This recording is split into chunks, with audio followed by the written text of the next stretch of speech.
బాత్రూంలో నిండుగా ఉన్న బాత్ టబ్లో అంజలి మొహాన్ని ఎవరో కిందికి గట్టిగా అదుముతున్నారు. తను ఎంత పెనుగులాడినా ఆ అవతలి వ్యక్తి పట్టు నుండి తప్పించుకోలేకపోతుంది.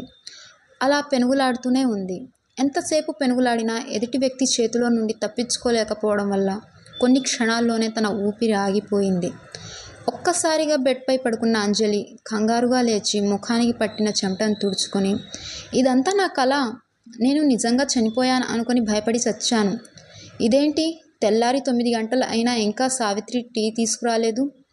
నాకు లేవగానే టీ తాగే అలవాటు ఉందని తనకు తెలుసు కదా, ఇంకా ఎందుకు తీసుకురాలేదు అనుకుని బెడ్పై నుండి లేచి తన గది నుండి బయటకు వస్తూ, ఇంకొన్ని గంటల్లో నా ఎంగేజ్మెంట్ ఉంది, అయినా ఇంకా ఎవరూ నన్ను లేపలేదేంటి అనుకుంటూ మెల్లిగా మెట్లు దిగి కిందకి వస్తున్న అంజలికి ఇల్లంతా చావు వాతావరణం కనబడుతుంటే భయంగా కిందికి దిగేసరికి మెట్ల పక్కన కిచెన్లో సావిత్రి ఏడుస్తూ కనపడింది.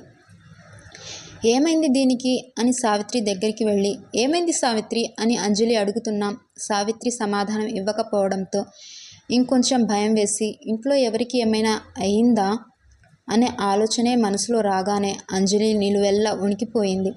వెంటనే పరుగు తీసి హాల్లోకి వచ్చిన అంజలికి తల్లి, తండ్రి మరియు తన చెల్లి ఇంకా దగ్గరి బంధువులు అందరూ క్షేమంగా ఉండడం చూసి, అమ్మయ్య, ఎవరికి ఏం కాలేదు అని ఊపిరి పీల్చుకొని, ఇంతకీ వీరంతా ఇలా ఎందుకు గుమిగూడి ఉన్నారు అని వాళ్ళని తప్పించుకుంటూ ముందుకు వెళ్ళింది.